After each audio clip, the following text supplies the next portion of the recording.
यहाँ इस क्वेश्चन में हम लोगों को इंटीग्रल निकालना है, ठीक है, 1/x into x square plus 1 का, ठीक है। इसको इस तरह से लिखा गया है। इसको हम लोग सॉल्व कर लेते हैं, ठीक है। शुरू में लिखेंगे हम लोग let I equals integral dx upon x into x square plus 1, ठीक है। अब हम लोग यहाँ पर देख सकते हैं कि ये एक इसका इंटीग्रेंड को अगर हम लोग ऑब्जर्व करेंगे, वी हैव इंटीग्रेंड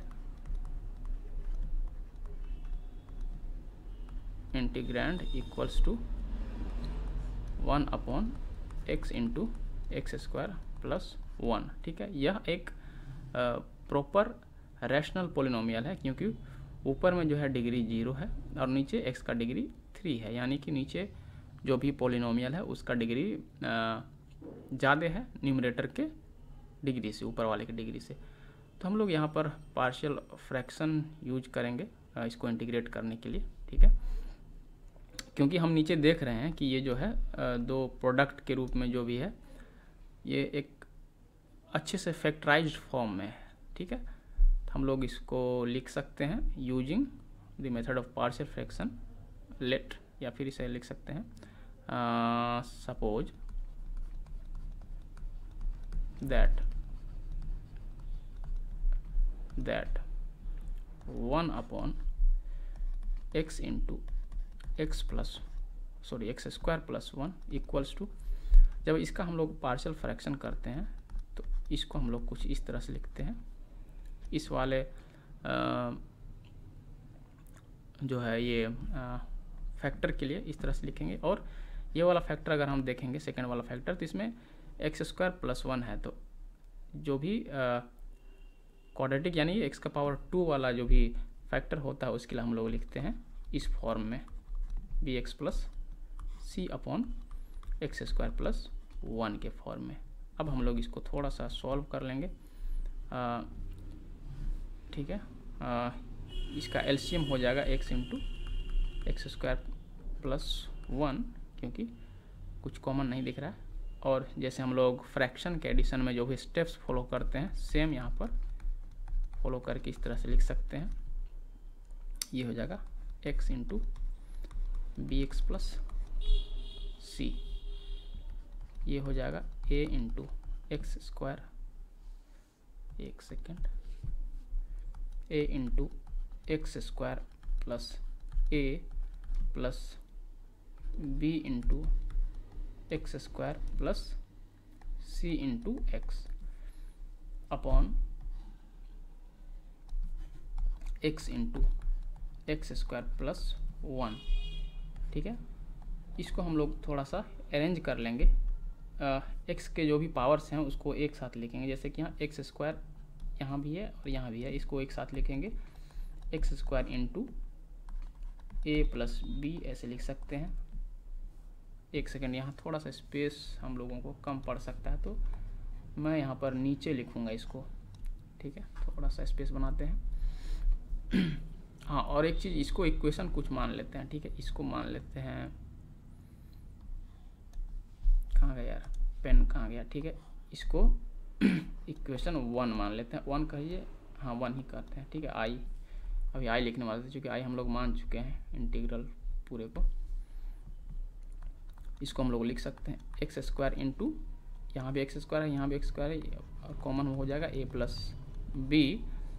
एक्स वाला टर्म यहाँ पर केवल एक है, ये हो जाएगा प्लस सी एक्स, या फिर x into C.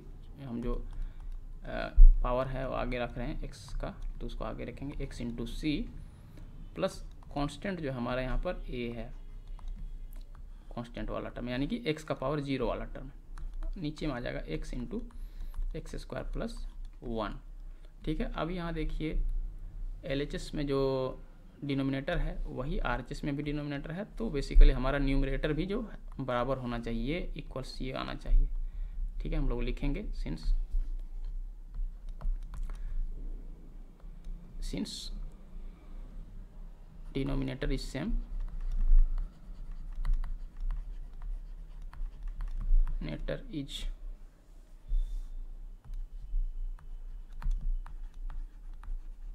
Is same, the numerator must be same. ठीक है, देयरफॉर इधर लेफ्ट हैंड साइड में था 1 था, इक्वल्स टू यहाँ आ जाएगा x square into A plus B plus x into C plus A. अब हम लोगों को x का पावर जो भी है उसका कोफिशिएंट को पकड़ के दोनों साइड हम इक्वेट करेंगे। ठीक है, लिखेंगे comparing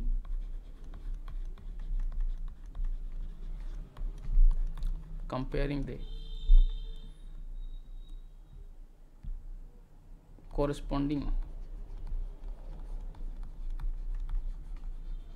corresponding coefficients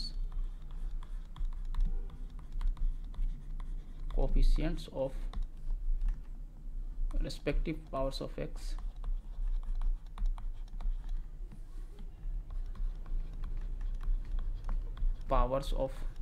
x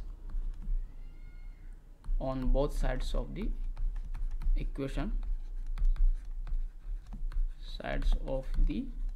above equation ऐसे लिख सकते हैं, above equation equation we get। ठीक है, हम लोग सीधे भी लिख सकते हैं, लेकिन हम लोग अपने मैथ्स आंसर लिखने की लैंग्वेज को इस तरह से रखेंगे कि एक एक चीज़ क्लियर होना चाहिए। सीधी सी बात है, x का पावर 0 यानी कि कांस्टेंट वाला टर्म यहाँ पर 1 है, यहाँ पर a है, तो हम लोग सीधे लिख सकते हैं a इक्वल्स टू 1, इसको इक्वेशन 2 मान लेते हैं। ठीक है, और दूसरा हो जाएगा x वाला यानी कि c इक्वल्स टू 0 आ जाएगा, क्योंकि इधर कुछ है नहीं है x का पावर में। ठीक है, सॉरी x का पावर 1 वाला कोई भी टर्म इधर नहीं है। उसी तरह a प्लस बी भी 0 हो जाएगा, a plus b equals to 0। क्यों? क्योंकि इधर भी x का स्क्वायर वाला टर्म इधर नहीं है, यानी कि x लेफ्ट हैंड साइड में x स्क्वायर का कोफिशिएंट 0 हो जाएगा। ठीक है, तो अब हम इसको और इसको अगर एक साथ यूज करें, अगर a इक्वल्स टू 1 है तो b इक्वल्स टू क्या होगा कि दोनों का एडिशन 0 हो जाएगा। या ऑब्वियस सी बात है, b माइनस 1 होगा तभी जाके 1 माइनस 1 करके 0 हो जाएगा।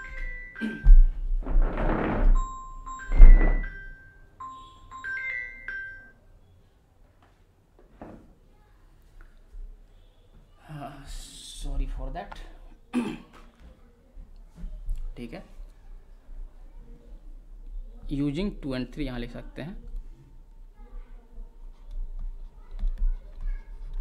सॉरी 2 and 4 यूजिंग इक्वेशन लिख देते हैं भाई। 2 क्या है, इक्वेशन शॉर्ट कर देते हैं, equation 2 and equation 4 we get क्या होता है, b इक्वल्स टू -1। ठीक है, यानी कि हमें a b और c तीनों प्राप्त हो गया। यहाँ एक में चाहिए था, ये है ना, a था, b था और c था, तो हम लोग यहाँ लिखेंगे यूजिंग द अबव रिजल्ट्स। थोड़ा स्पेस बनाते हैं, therefore using the above results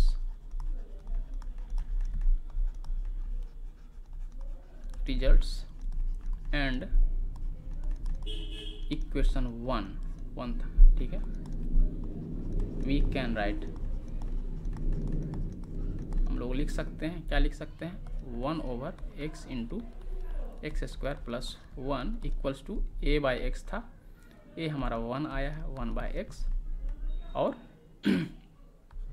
plus b x plus c था। ठीक है, b का वैल्यू -1 आया है तो -1 इंटू एक्स कर देंगे, प्लस सी 0 लिखने की ज़रूरत नहीं है, लेकिन for the sake of understanding, ताकि किसी को कुछ कन्फ्यूजन ना हो, इसलिए हम लोग सीधे यहाँ पर लिखेंगे। ये हो जाएगा 1 बाई एक्स। यहाँ देखिए माइनस आ रहा है तो माइनस यहाँ आगे कॉमन ले लेंगे, ये हो जाएगा x upon x square plus 1, इसको इस तरह से लिख देंगे। ठीक है, अब हम लोगों को ये पता चल गया है इसका partial fraction, and hence and therefore या फिर एंड हेंस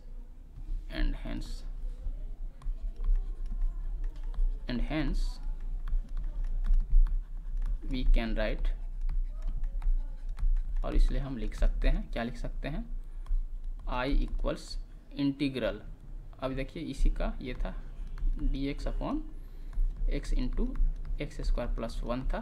ठीक है, इसको हम लोग क्या लिख सकते हैं, ये क्या है 1 ओवर, मतलब ये वाला टर्म है। ठीक है, तो इसके लिए हम लोग ये लिख सकते हैं 1 अपॉन एक्स, ये 1 है भाई, कुछ और नहीं समझना, minus x upon x square plus 1 into d x, इसको इस तरह से लिख सकते हैं। अब हम लोग यहाँ पर जो है इंटीग्रल्स के प्रॉपर्टी का यूज करेंगे और इंटीग्रल को इस दोनों टर्म में डिस्ट्रीब्यूट कर सकते हैं। तो इसको हम लोग लिखेंगे दिस इक्वल्स इंटीग्रल, इसको लिखा जा सकता है d x upon x minus integral x upon x square plus 1 into d x, ऐसा लिख सकते हैं। ठीक है, and this is equals to, मान लेते हैं I1 प्लस I2, थोड़ा सा एक स्टेप से मतलब हम माने। ठीक है, या फिर इसको इस तरह से मिटा सकते हैं, equals to I1 plus I2, इसको ब्रैकेट में लेते हैं से को। ठीक है, यानी कि हम ये मान लिए हैं। Now I1 equals integral dx upon x equals to, इसका सीधे सीधे फॉर्मूला हम लोगों को पता है, इसका होता है log of mod x plus एक कांस्टेंट ऑफ इंटीग्रेशन, यहाँ पर हम लोग c1 लिख देंगे क्योंकि यहाँ पर दो हमें इंटीग्रल को इवैल्यूएट करना है। ठीक है, और हमने एक सेकेंड यहाँ कुछ तो छूटा, यहाँ हमने जो भी प्रॉपर्टी यूज किया है उसको हम लोग लिखेंगे। ठीक है, पहले ये सब ज़रूरी हो जाता है, खास करके अगर आप डिस्क्रिप्टिव आंसर्स लिख रहे हो तो आपको ये लिखना पड़ेगा, अदरवाइज एग्जामिनर हो सकता है डिडक्ट कर ले। ठीक है, जनरली डिडक्ट हो जाता है इसमें, चूँकि स्टेप्स में मार्क्स रहते हैं, हर एक स्टेप्स को अगर आप लिखते हैं, आंसर अगर सही नहीं भी आता है तो ठीक ठाक लगभग 75% नंबर उसमें आ जाता है केवल स्टेप्स पर। ठीक है, 25% वेटेज रहता है आपको फाइनल आंसर का, अदरवाइज। ठीक है, यहाँ पर हमने जो भी प्रॉपर्टी यूज किया है इंटीग्रल का उसको लिखेंगे f1u प्लस f2u का इंटीग्रल इक्वल्स टू f1u का इंटीग्रल प्लस f2u का इंटीग्रल। ठीक है, इस प्रॉपर्टी का हमने यूज किया है, यहाँ लिखेंगे सिंस। ठीक है, यानी कि इससे यहाँ लाने में। अब हम लोग लिखेंगे I1 I2 दोनों निकालेंगे। ठीक है, now I1 equals integral dx upon x equals to log of, इसका होता है मॉड x। एक्चुअली ये नेचुरल लॉग होता है, लेकिन यहाँ हम लोग लॉग लिख रहे हैं बिना बेस के, तो मतलब ये समझेंगे कि ये इसका बेस e है। ठीक है, यहाँ पर ये ln भी लिख सकते हैं नेचुरल लॉग, या फिर मतलब यहाँ पर जिसमें कि बेस ई होता है, ये लॉग बेस 10 ये नहीं है। ठीक है, ये ध्यान देना है, ये जनरली बहुत जगह ln या नेचुरल लॉग करके लिखा जाता है। ठीक है, और एक कांस्टेंट ऑफ इंटीग्रेशन यहाँ आएगा, इसको c1 हम लोग लिखेंगे। हमने जो भी फॉर्मूला यूज किया वहाँ लिखेंगे since integral of du upon u equals to log of mod u plus एक कांस्टेंट ऑफ इंटीग्रेशन है, हम के मान लेते हैं। ठीक है, इस वाले फॉर्मूले का हमने यूज किया है। अब हमें I2 निकालना रह गया। ठीक है, एंड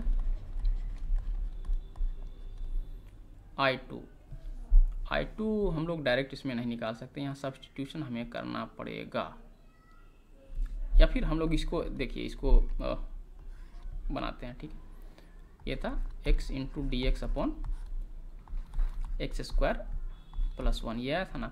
अब हम लोग क्या करेंगे, इसके ऊपर और नीचे 2 मल्टीप्लाई कर देंगे, ठीक है, या फिर इसको लिख सकते हैं 2x into d x upon x square plus 1 into integral. अब यहाँ 2 पर मल्टीप्लाई किए तो नीचे भी 2 मल्टीप्लाई करते हैं, लेकिन हम लोग क्या किए, 2 को बाहर ले आए यहाँ पर, ठीक है। तो यहाँ हम लोग लिखेंगे क्या किए हैं, ठीक है, multiplying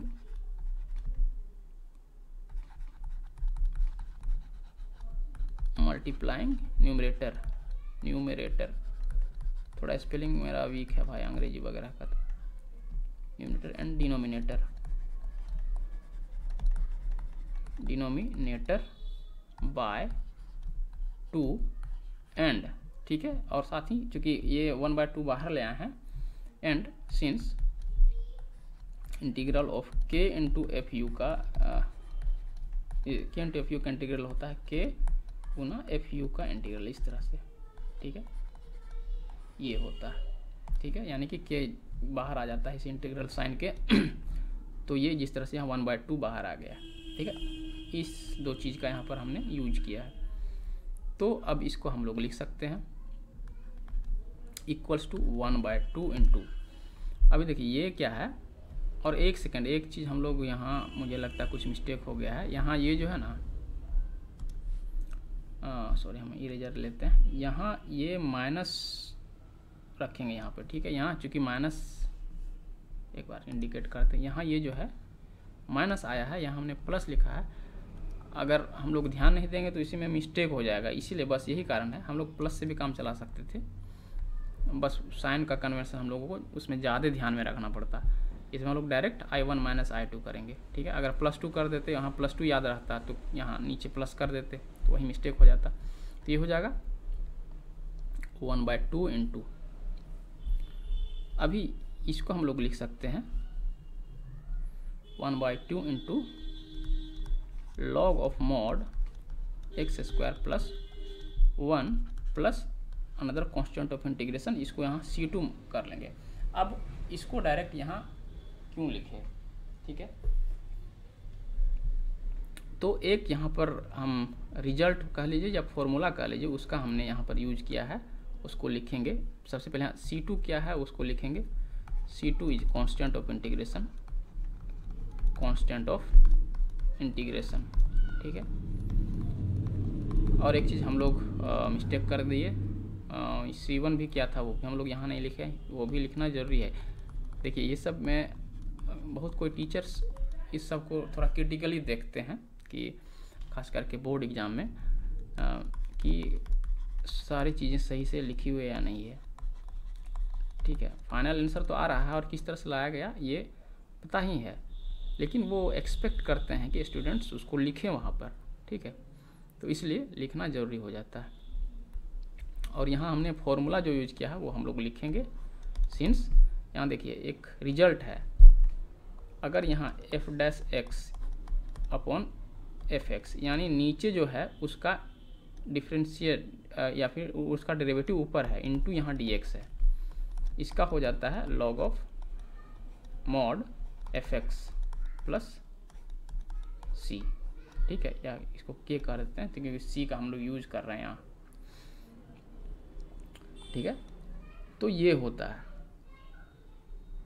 integral of f' upon fx is log of fx, ठीक है, ये वाला रिजल्ट हमने यहाँ पर यूज किया है डायरेक्ट। अदरवाइज आप इसमें सब्सटीट्यूट करके आंसर निकाल सकते थे, जैसे यहाँ पर x square plus 1 equals to t मानते, ठीक है, तो यहाँ x dx is equal to dt by 2 आता है, जैसे हम लोग यहाँ बस समझाने के लिए यहाँ लिख दे रहे हैं, ठीक है, इक्वल्स टू t होता है, अगर डिफ्रेंशिएट करेंगे तो यहाँ हो जाएगा 2x dx equals to dt, या फिर x dx equals to dt upon 2, अगर इसको हम लोग सब्स्टिट्यूट करेंगे अच्छे से तो ये क्या हो जाएगा, x dx को हम लोग लिखेंगे dt बाय 2, ठीक है, इंटू नीचे यहाँ पर ये t केवल बचता, इसको इंटीग्रल करेंगे तो यहाँ देखिए 1/2 यहाँ बाहर आ जाएगा, dt by T log mod t आता प्लस एक कांस्टेंट c, बात वही है, t का वैल्यू x स्क्वायर प्लस 1 डालते, यहाँ सॉरी 1/2 बाहर भी है, ठीक है। तो बेसिकली आता वही,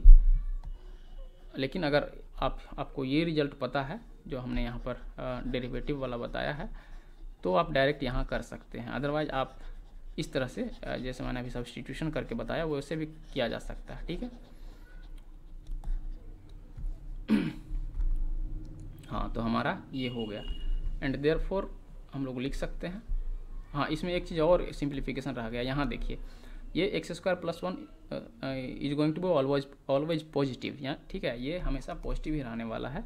तो इसके लिए ये मॉडुलस साइन का इसमें ज़रूरत है नहीं, ठीक है। तो हम लोग इसको लिखेंगे equals to 1/2 into log of, यहाँ मॉडुलस हटा के नॉर्मल ब्रैकेट डालेंगे इस तरह से, प्लस C2 यहाँ लिखेंगे, ये भी लिखेंगे क्यों ऐसा हटाए, ठीक है।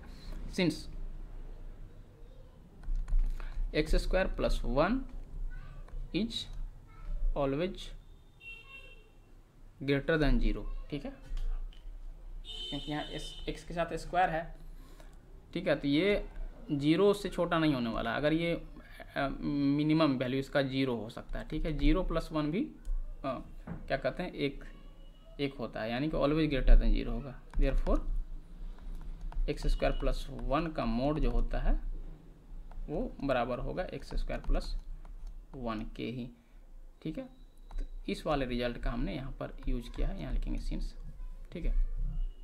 इसको थोड़ा सा क्लियर कर देते हैं ताकि कन्फ्यूजन ना हो, ठीक है। ये आया। अब हम लोग सीधे लिख सकते हैं देयरफॉर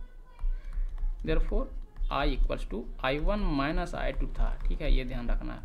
इक्वल्स टू I1 क्या हो गया हमारा, लॉग ऑफ मॉड x था, ठीक है, प्लस C1। अब देखिए माइनस I2 है तो यहाँ लिखेंगे माइनस, इसमें माइनस लगाएंगे I2 1/2 into log of x square plus 1। यहाँ देखिए प्लस C है, इसके आगे माइनस लगेगा, ठीक है, यहाँ माइनस C2। यहाँ अगर प्लस भी कर देते तो एक्चुअली वो गलत हो जाता, लेकिन हो सकता है उसको एग्जामिनर थोड़ा इग्नोर कर दे, लेकिन वो गलत है। यहाँ पर साइन कन्वेंशन का हम लोग ध्यान रखेंगे ताकि आपका सॉल्यूशन थोड़ा परफेक्ट वे में आए।